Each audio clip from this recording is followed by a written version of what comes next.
American trends that made it to my household back in Africa. I'm gonna do my skincare while we chat. Mother used to come to the US like about once a year or once every 2 years. So this is how we go. What was trending, and most of the time we were the only ones with this stuff in our schools, in our friend groups. Intro, let's get into it. Making bracelets with threads and yarn, looping rubber bands together to make a bracelet, making fishtails, making complicated designs. Oh my gosh, that trend in the US had us in a chokehold. We would have like so many, and we would teach our friends how to make this stuff. Those were hitting it all. Our entire house, every foot of the couch, there would be like a thread of a bracelet, like half of the bed had like thread tied on it, someone making a bracelet. If we're done, that's how bad it was. I was such an artsy girl. These things kept me entertained. Number 3, the fidget spinners.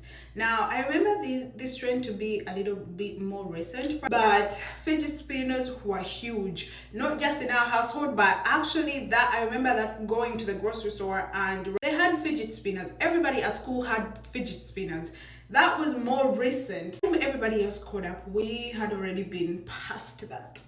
2013, Instagram was just coming out. Now in my household, we grew up no phones until you turn the age of 18, so we didn't really get these trends out of like what was going on Instagram. For athleisure, let me catch you to speed as why athleisure was a very significant addition to the household.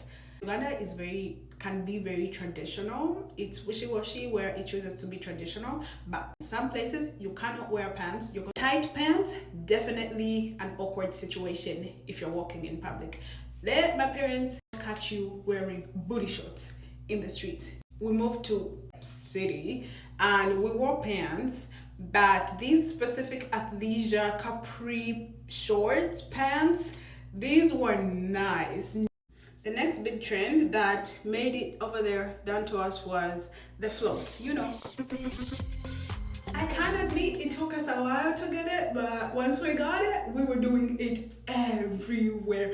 Social media has gotten bigger. Of course, now these trends get to my African people way faster than they used to. I grew up in a really big family. You would definitely notice if my family had something new in town, just because there was just so many of us.